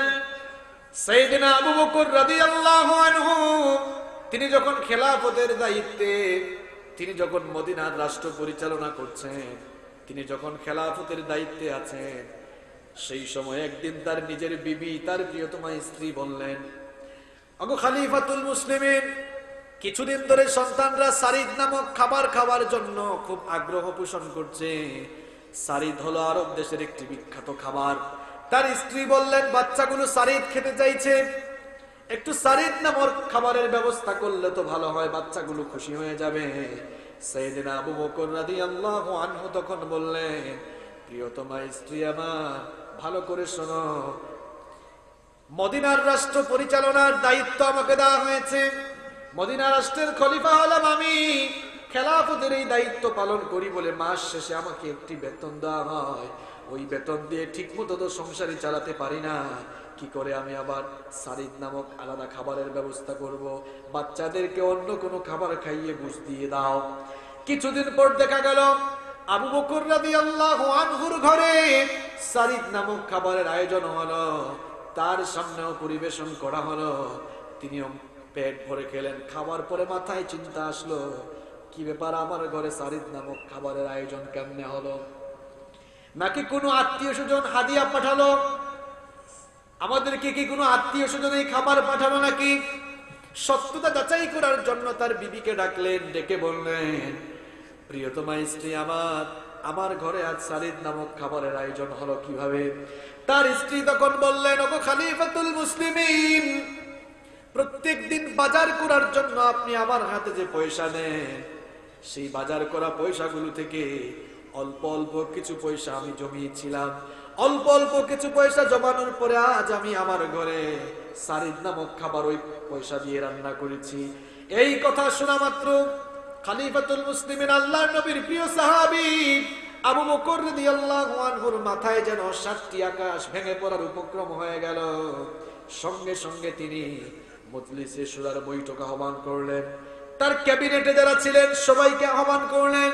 মিটিং ডেকে সবাইকে জানালেন, আল্লাহর রাসূলের সাহাবীরা, ভালো করে শোনো, রাষ্ট্রের প্রধান হিসেবে মাস শেষে আমাকে যে বেতন দেওয়া হয়, ওই বেতন দিয়ে আমার ঘরের সংসার চালানোর উপরে প্রমাণ হয়ে গিয়েছে আরো এত টাকা বেঁচে যায়, এত টাকা বাকি থাকে। সুতরাং আগামী মাস থেকে এত টাকা কম বেতন দিলেও আবু বকরের কোনো অসুবিধা হবে না। ওই যে কইছিলাম যে ইমামতির দায়িত্ব অথবা মসজিদের ইমামে হজন বানাইয়া আর সমাজের ইমাম আর হজনে বানাইয়া আর হুজুরে ইবাই সুন্দর সমাজের ওয়াজও দিয়া আর সুর দেখাই তখন সমাজের দায়িত্ব দিয়া কোনদিন সুন্দর সমাজ গঠন হতো না। ভাই মাতলে কিন্তু জায়গা মতো মাথা লাগবে, ঠিক নেই? আবু বকর রাদিয়াল্লাহু আনহু মসজিদে গেলেন, ইমামতি করছেন, মদিনার রাষ্ট্রের প্রধান হইয়া মদিনার রাষ্ট্র চালাইছেন। সুবহানাল্লাহ! কেমন রাষ্ট্রপ্রধান চিন্তা করলেন? বেতন দেওয়া হয়েছে, রাষ্ট্রপ্রধান হিসাবে একটা বেতন দেওয়া হয় মাস শেষে। দেখা গেছে কিছু টাকা বাঁচে। মজলিসে শুরার বৈঠক ডেকে কইরা যে আবু বকরের বড় তো প্রমাণ হয়ে গেছে, আরো অত টাকা বাঁচে, আগামী মাস থেকে অত টাকা কম বেতন দেলাই কোনো অসুবিধা হইতো না। আর আমরা কি তা বেতন নিয়া হইলে তখন দত্তা খাওয়া লাগে, এই আপনার চাউল, টিন, তেল সকলটা তার ফেটের ভিতরে ডাটি ফাঁদে আসেনি। আগে আমরা দেখতাম ফালঙ্গর তোলে মানুষে জুতা তৈত, গরর অবশিষ্ট আসবাবপত্র জিনিস তৈত। ইটা এমন ডিজিটাল সুর বার হয়েছে, বুঝছেন নি? এখন ফালঙ্গর তোলে তেল পাওয়া যায়। কিতা ঠিক কইছি নি না বানায় হয়েছি? মাতুন না, এখন ফালঙ্গর তোলে কিতা মিলে। আবার গরুর মাঝে মাটি উঠি টুকটা সুন্দর করে তেল হারাইয়া দিয়েছে। ঠিক কইছি নি? তা পত্র পত্রিকা টেলিভিশনে দেখছেন না? ইমামতির দায়িত্ব আপনারা লইয়া মসজিদের ইমামতির দায়িত্ব দিচ্ছেন তেল চুরক লই সুন্দর সমাজ হলা ভাই মানে মাতুন না। কেন হযরত নবীর নাম হইতা পাবে যে তারা নবুয়তি দায়িত্ব পরিচালনার পাশাপাশি সমাজ আর দেশ তারা চালাইছে। সুবহানাল্লাহ। হোকা হইতাম নি নাম, হইতাম নি, হই দেই। সুলাইমান আলাইহিস সালাম, সুলাইমান নবীর নাম হচ্ছেন আপনারা? ফিসনের মানুষের মুখ বুঝছেন ডিফা লাগে গেছে, এরা মাথা না। আপনারা সুলাইমান আলাইহিস সালামের নাম হচ্ছেন নেই? আমি সারা দেশ আসলে প্রমিত বাংলায় মাতি, কিন্তু সিলেট আইয়া তুরা সিলেটি না মাতলে আমারও ভালো লাগে না। আপনারও কষ্ট হয়নি? ঢাকা যাই হুজুর হলাই বাড়াই মানে ইউটিউবে তো আমার আলোচনা আপনারা বলেন ঠিক না তো সিলেটাই আমার এলাকার মানুষের সামনে তোরা কিছু নাও হইলে আমারও ভালো লাগতো না এলাকায় বলতাম রাগ করুন না যেন আপনারা। আচ্ছা কই আসলাম জানো? সুলাইমান আলাইহিস সালাম নাম শুনছেন নি আপনারা? টাইম খেয়ে messenger of Allah, prophet of almighty Allah, আল্লাহর একজন নবী, খালি নবী নাই, নবীর গরর নবী, সুবহানাল্লাহ। তার বাপও নবী, ফাও নবী, সুবহানাল্লাহ। তার বাপর নাম কি? তা দাউদ আলাইহিস সালাম।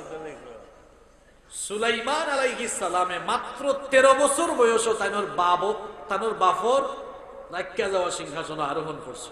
আর তাই কোনো গাঁও চালাইছেন না, কোন সমাজ, ইউনিয়ন, উপজেলা, আমরা বাংলাদেশের ছোটখাটো কোনো দেশ চালাইছেন না। আল্লাহ সুলাইমান আলাইহিস সালাম রে এমন বাদশাহী ক্ষমতা দিছেন, এখানে আলেম ওলামা হল আসন বাবা, সুলাইমান আলাইহিস সালাম রে দিয়া আল্লাহ সারা পৃথিবী শাসন করাইছেন, সুবহানাল্লাহ। এখন আপনার কাছে আমার প্রশ্ন হইল, সাবহল হোকা সাহেব, সুলাইমান আলাইহিস সালামে সারা পৃথিবী শাসন করছেন, আমি আমার এই উদাহরণ দিই, আপনারা এদিকে হইলে আপনারা আবার রাগ করে দিবা, মাইন্ড করতে পারেন। এখন সুলাইমান নবী সারা পৃথিবী শাসন করছেন আমার বাপ দাদার নীতি দিয়া না আল্লাহর আইন দিয়া? মাতুন না কেন? আসল জায়গা দিয়ে চুপ থাকলো না। ইউসুফ আলাইহিস সালাম, আল্লাহু আকবার, আল্লাহ তাইরে দুনিয়ার অর্ধেক সৌন্দর্য দিছেন, সুবহানাল্লাহ। ইউসুফ আলাইহিস সালাম রে আল্লাহ নবীও বানাইলা, পাশাপাশি মিশরের ক্ষমতার মসনদ বুয়াইয়া আল্লাহর আইনের ভিত্তিতে মিশরও আল্লাহ চালাইয়ালো আইলা, সুবহানাল্লাহ।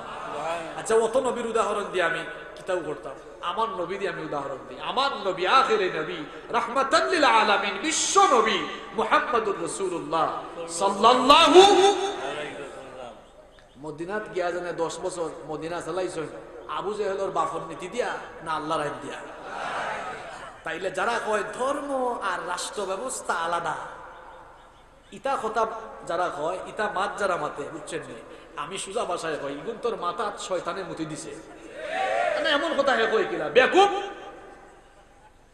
10 বছর আল্লাহর নবী মদিনা চালাইছেন তোমার বাপ দাদার নীতি দিয়া না আল্লাহর আইন দিয়া?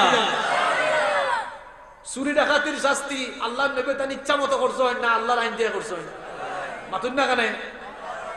চুরি ডাকাতি, জেনা, ব্যভিচার, যত ধরনের অন্যায় অপরাধ, ইতার শাস্তি আল্লাহর নবী যার আইন দিয়া করছেন, তার নাম কি? আপনি কিলা চালাইলে আপনার সমাজ? ওই যে কইলাম ইমামতি একজন রে দিয়া আর সমাজের ইমামতি সুবিধা খাইতে দেয়া হুজুরের বিষয় দেওয়া হয়েছে, সুন্দর সমাজের ওয়াজ হরকা। আমরা ওয়াজও থাকতাম না, আজকের ওয়াজ শুনে বাস্তবে আমরা সমাজ বিনির্মাণের লাগি যা করা দরকার তাই করবো ইনশাআল্লাহ। সুন্দর সমাজ বিনির্মাণ করতে হলে সুন্দর এবং সচ্চরিত্রবান মানুষগুলোর হাতে সমাজের দায়িত্ব সুপর্দ করা লাগবে। আবু বকরের কাহিনী তো শোনালাম, ওমর ইবনুল খাত্তাব রাদিয়াল্লাহু আনহু, তিনি তো অর্ধ পৃথিবী শাসন করেছেন। কোরআনওয়ালা লোকদের শাসনের নমুনা কেমন হয় এবার ভালো করে শুনেন। একদিন তিনি ঘরের ভেতরে মোমবাতি জ্বালিয়ে কাজ করছেন, মনোযোগ আসে না গেছে? ওমর ইবনুল খাত্তাব রাদিয়াল্লাহু আনহু একদিন ঘরের মধ্যে তিনি মোমবাতি জ্বালিয়ে কাজ করছেন, এমন সময় তার কিছু আত্মীয় স্বজন তার সঙ্গে সাক্ষাৎ করতে আসলেন। সাক্ষাৎ করতে এসে দরজায় নক করলেন, আসবো কিনা নক করলেন। ওমর ইবনুল খাত্তাব রাদিয়াল্লাহু আনহু বললেন, একটু থামো, দাঁড়াও, দরজায় দাঁড়িয়ে থাকো, ভেতরে প্রবেশ করো না। এদেরকে দরজায় আটকিয়ে দিয়ে তার সামনে থাকা মোমবাতির আগুন তিনি ফু দিয়ে নিভিয়ে দিলেন। নতুন আরেকটি মোমবাতি জ্বালালেন, এরপরে বললেন এবার ভেতরে আসতে পারো। ভেতরে আসার পর এরা কৌতূহল চেপে রাখতে না পেরে প্রশ্ন করলো, আমিরুল মুমিনিন, আপনার সামনে তো একটি মোমবাতি জ্বালানো ছিল, সেই মোমবাতির আগুন নিভিয়ে দিয়ে নতুন আরেকটি মোমবাতি আপনি কেন জ্বালালেন? আমিরুল মুমিনিন ওমর ইবনুল খাত্তাব রাদিয়াল্লাহু আনহু বললেন, তোমরা আসার আগ পর্যন্ত রাষ্ট্রের টাকায় কেনা মোমবাতির আগুন দিয়ে, রাষ্ট্রের টাকায় কেনা মোমবাতি কিনে ওই মোমবাতির আগুন জ্বালিয়ে রাষ্ট্রের কাজ আমি করছিলাম। চিন্তা করলাম তোমরা তো আমার আত্মীয় স্বজন, হয়তো ব্যক্তিগত কথাবার্তা বলার জন্য এসেছো। আমি চিন্তা করে দেখলাম রাষ্ট্রের টাকায় কেনা মোমবাতির আগুন জ্বালিয়ে যদি আমার আত্মীয় স্বজনদের সাথে ব্যক্তিগত কথা বলি, আমানতের খেয়ানত হয়ে যাবে, আল্লাহর কাছে জবাব দেওয়া লাগবে। এই জন্য রাষ্ট্রের টাকায় কেনা মোমবাতির আগুন নিভিয়ে দিয়ে আমার নিজের টাকায় কেনা মোমবাতির আগুন জ্বালিয়ে কথা বলছি। আল্লাহু আকবার। এই হচ্ছে কুরআনওয়ালা শাসকদের শাসনের দৃষ্টান্ত, শাসনের নমুনা। সুবহানাল্লাহ। সুন্দর সমাজ বিনির্মাণ গঠন করতে হলে সুন্দর মানুষ যারা, সচ্চরিত্রবান মানুষ যারা, তাদের কাছে সমাজের দায়িত্ব সুপর্দ করে দিতে। আবু বকর রাদিয়াল্লাহু আনহু, ওমর রাদিয়াল্লাহু আনহু দুটি ঘটনা আপনাদেরকে শুনিয়েছি। কেমন আমানতদারিতা তাদের ভেতরে ছিল, আল্লাহর ভয় এবং জবাবদিহিতার অনুভূতি নিয়ে তারা দায়িত্ব পালন করেছিলেন বলে সেই যুগটা সোহালি সমাজ হয়ে গিয়েছে। আল্লাহর নবী নিজেই বলেছেন, খায়রুল কুরুনি কারনিন সুম্মাল্লাযীনা ইয়ালুনাহুম সুম্মাল্লাযীনা ইয়ালুনাহুম। জুমার খুতবায় আপনারা এই অংশটুকু প্রত্যেক জুমায় শুনেন না? খায়রুল কুরুনি কারনিন, সর্বশ্রেষ্ঠ যুগ হলো আমার যুগ, এরপরে আমার সাহাবীদের যুগ। সুবহানাল্লাহ। তারা সুন্দর সমাজ পেয়েছিলেন এই কোরআনের কারণে। এই জন্য আবু বকর, ওমর মার্কা মানুষদেরকে সমাজের দায়িত্ব সুপর্দ করে দিলে সুন্দর সমাজ পাওয়া যাবে ইনশাআল্লাহ। এমন যদি হতো আমাদের শাসক হতো আবু বকরের মতো, হতো ওমরেরই মতো। এমন যদি হতো আমাদের শাসক হতো আবু বকরের মতো, হতো ওমরেরই মতো। জনগণের খোঁজ খবর নিত রাত দুপুরে, ঘুরে ঘুরে দেখতো কি কেউ আছে অনাহারে। আমার দেশের মা বোনেরা লাঞ্ছিত হতো না, কৃষক শ্রমিক তো আর বঞ্চিত হতো না। ধনী গরিব ভালোবাসার জীবন ফিরে পেত যদি আমাদের শাসক হতো ওমরেরই মতো, হতো আবু বকরের মতো। ঠিক কিনা? সুন্দর সমাজ বিনির্মাণ করতে হলে কোরআনের বিকল্প নেই, আর কোরআন দিয়ে সুন্দর সমাজ গঠন করতে হলে কোরআনওয়ালা লোকদেরও কোনো বিকল্প। এরপরে আপনারা বলেছেন যে হুজুর ঐক্যের ব্যাপারে কিছু কথা বলবেন, আমরা 40 পর্যন্ত কথা বলবো ইনশাআল্লাহ। ঐক্যের গুরুত্ব এত বেশি, আল্লাহ তাআলা সূরা আলে ইমরান 103 নম্বর আয়াতে বলছে, ওয়াতাসিমু বিহাবলিল্লাহি জামিআন ওয়া লা তাফাররাকু।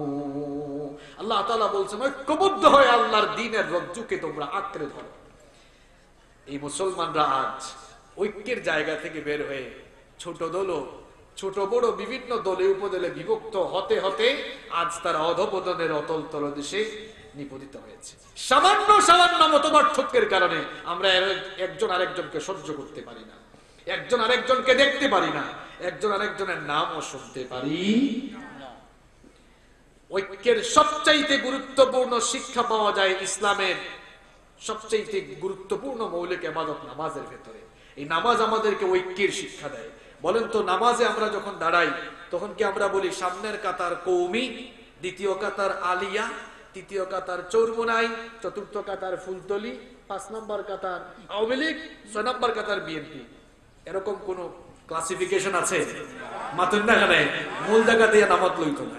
নামাজও আইলে হোক আছেন কবির হুজুর খাদ্দার যদি আলিয়ার হুজুর আইন হইবানি, তুমি আলিয়াত ফোর্স করবা দাও করে যাও, ইলা হইবানি।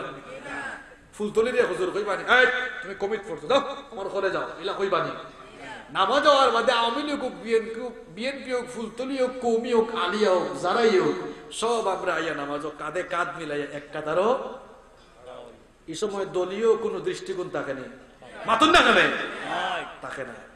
নমাজ থেকে বারোয়া কইনি কেন এন কৌমি না না তাই না আলিয়া, এন ফুলতলি এন জন ইবাই নাই, এন আওয়ামী লীগ এন জন নাই, এন বিএনপি এই জন্য নাই। ওতারি নামাজও গিয়া একশন নামাজও গিয়া আপনি সিটারি বাটফারে আর 2 নম্বর ই কইনা নেই, ইটা নমাজ নমাজ নাই।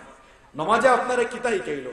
নামাজও গিয়া যেমন এক মুমিন আরেকজন মুমিনের খান্দা দুবাই যায়, নামাজের বাইরেও যদি ছোট ছোট মাসলা মতপার্থক্য বইলা এক কাতার উবাইতাম পারতাম, আল্লাহর কসম দুনিয়ার কোন কাফের মুশরিক ইসলাম বিরোধী নাস্তিক হলে আমরার বিরুদ্ধে মাতার সুযোগ হইল না।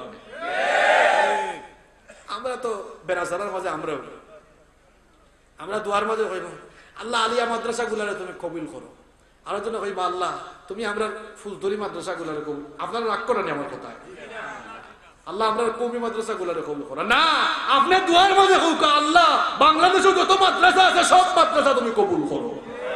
আপনি দুয়ার মাঝে আলগাই রাখেন,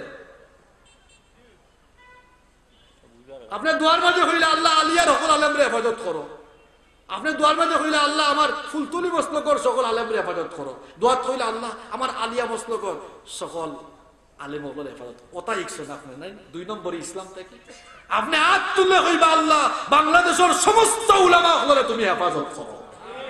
এর নাম উদারতা, এর নাম কিতা উদারতা, ঐক্যর শিক্ষা। আপনারা তো আমরা ব্যস্ত কিনতা, আমরা তো আলেম ওলামা, এখন আমরাও তো বুঝছেন নি, আগে আপনারা দোয়া চাইতা আমার কাছে হুজুর আপনারা দোয়া করবা, আর অঙ্ক আমরাও দোয়া চাইলাম আপনারা দোয়া করবা আমরার লাগে, আমরা যেন ঠিক থাকি। এক হুজুর আরো হুজুরে দেখতেও পারে না, হুজুর ঠিক কইলাম নি গান না ভুল বলছি আমি, গান ঠিক কইছে নে, ফুলতলির কোনো বাইরে দেখলে তুমি হর ইলানা সালাম দিবা আউকা ভাই তার লগে আমার তুরা কিছু হয়তো মাসআলাগত পার্থক্য আছে, কওমির এক ভাই পাইছ তোর মিয়া তুমি কমিত ফরদ ইকান না কইয়া কইবা আসসালামু আলাইকুম ভাইজান ভালো আছেন বুকোটা নিয়ে নৌকা, আমরা প্রভু হইছ মাতন না নবী হইছন কিতাব হয়টা এত বিভেদ ফেলে।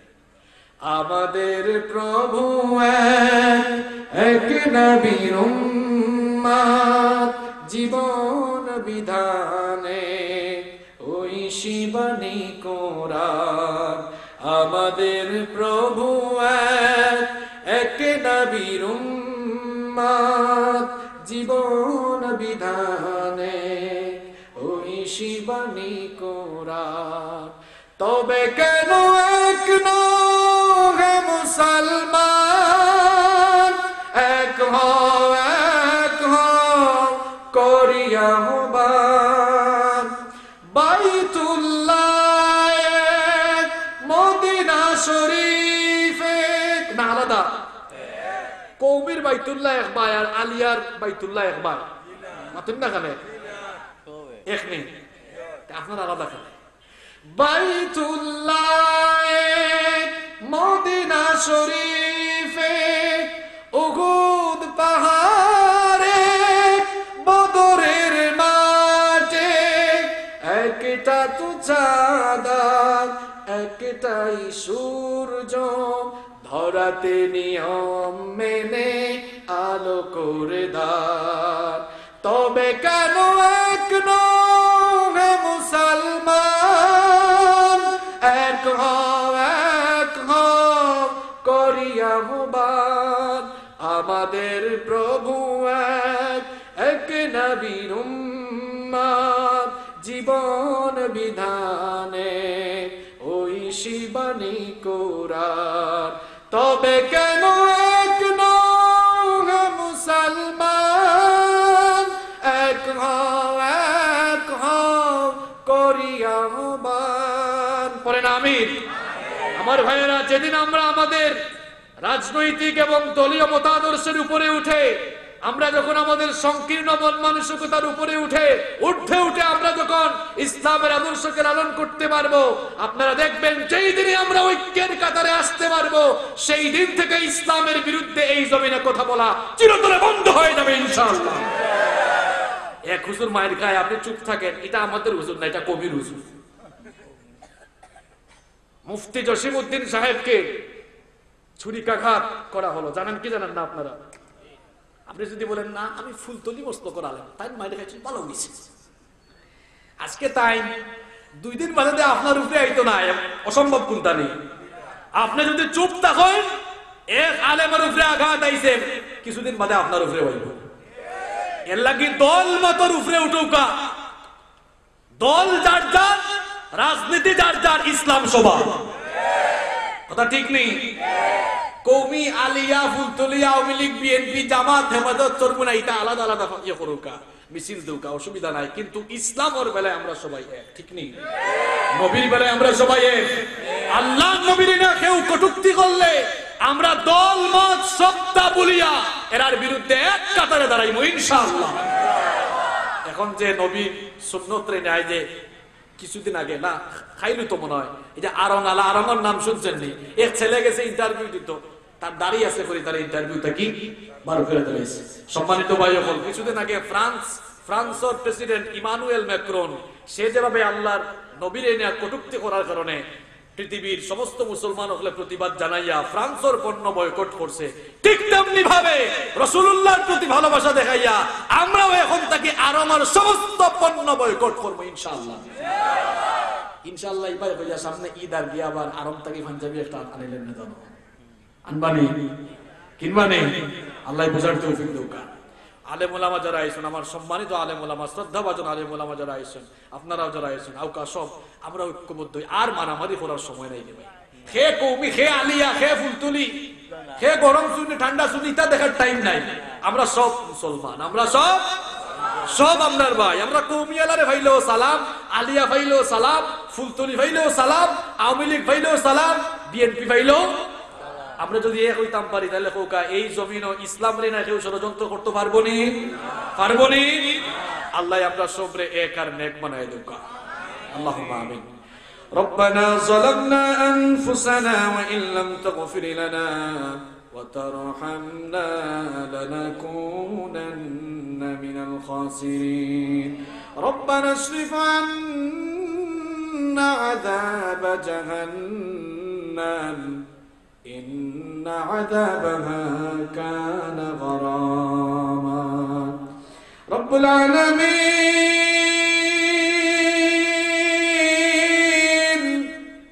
গুনার বোঝা সামনে নিয়ে তোমার কাছে ভিক্ষুকের মতো হাত তুলেছি গো আল্লাহ। আমাদের গুনার দিকে না তাকিয়ে তোমার গফফার নামের খাতিরে আমাদের জীবনের সকল গুনাহগুলো মাফ করে দাও রব্বুল আলামিন। শয়তানের ওয়াসওয়াসা থেকে আমরা তোমার কাছে পানাহ চাই, শয়তানের ওয়াসওয়াসা থেকে তুমি আমাদেরকে হেফাজত করো রব্বুল আলামিন। আমাদের সকলকে 5 ওয়াক্তের নামাজি বানিয়ে দাও রব্বুল আলামিন। আমাদের কলিজার টুকরা মা বাবাকে মাফ করে দাও। আমাদের যাদের মা বাবা অন্ধকার কবরে চলে গিয়েছেন, কবরগুলোকে জান্নাতুল ফেরদাউস বানিয়ে দাও। আমাদের যাদের মা বাবা বেঁচে আছেন, নেক হায়াত বানিয়ে দাও। আল্লাহুম্মা গফিরনি ওয়া লিওয়ালিদাইয়া ওয়াকুর রাব্বিরহামহুমা। আমার ভাইরা পড়েন আমার সাথে, রাব্বিরহামহুমা কামা রাব্বায়ানি সগীরা। রাব্বিরহামহুমা কামা রাব্বায়ানি সগীরা। রব্বুল আলামিন আমাদের পাড়া প্রতিবেশী আত্মীয় স্বজন যারা কবরে চলে গিয়েছেন মাফ করে দাও। এই বৈরাগী বাজার এবং আশপাশের এলাকায় যত কবরস্থান রয়েছে, কবরস্থানের সকল মুর্দেগানদের কবরের আযাব মাফ করে দাও রব্বুল আলামিন। আমেরিকা প্রবাসী এক মহিলা ইন্তেকাল করেছেন, রব্বুল আলামিন তোমার বান্দিকে মাফ করে দিয়ে তার কবরটাকে জান্নাতের বাগান বানিয়ে দাও রব্বুল আলামিন। আজকের মাহফিলকে তুমি কবুল আর মঞ্জুর করে নাও। এই মাহফিল যারা বাস্তবায়ন করেছেন, সহযোগিতা করেছেন, আমরাও যারা মাহফিলে এসেছি, কাল কিয়ামতের কঠিন দিনে এই মাহফিলকে আমাদের সকলের জন্য নাজাতের ওয়াসিলা বানিয়ে দিও রব্বুল আলামিন। আমার অত্যন্ত প্রিয় মানুষ লন্ডন আমেরিকা প্রবাসী কাউসার ভাইকে তুমি মাফ করে দাও রব্বুল আলামিন। কাউসার ভাইয়ের একটি মহিলা সংস্থা রয়েছে, সেই সংস্থাকে কবুল করে নাও রব্বুল আলামিন। তার পরিবারে যারা মুর্দেগান রয়েছেন তাদেরকে মাফ করে দাও। আমার কলিজার টুকরা যুবক ভাইদের গুনাহগুলো তুমি মাফ করে দাও। বিফদলি সুবহান রাব্বিকা রাব্বিল ইজ্জাতি আম্মা ইয়াসিফুন ওয়া সালামুন আলাল মুরসালিন ওয়ালহামদুলিল্লাহি রাব্বিল আলামিন। ওয়া জাআল আখিরা কালামিনা ইনদাল মাউতি লা ইলাহা ইল্লাল্লাহু মুহাম্মাদুর রাসূলুল্লাহ। আসসালামু আলাইকুম।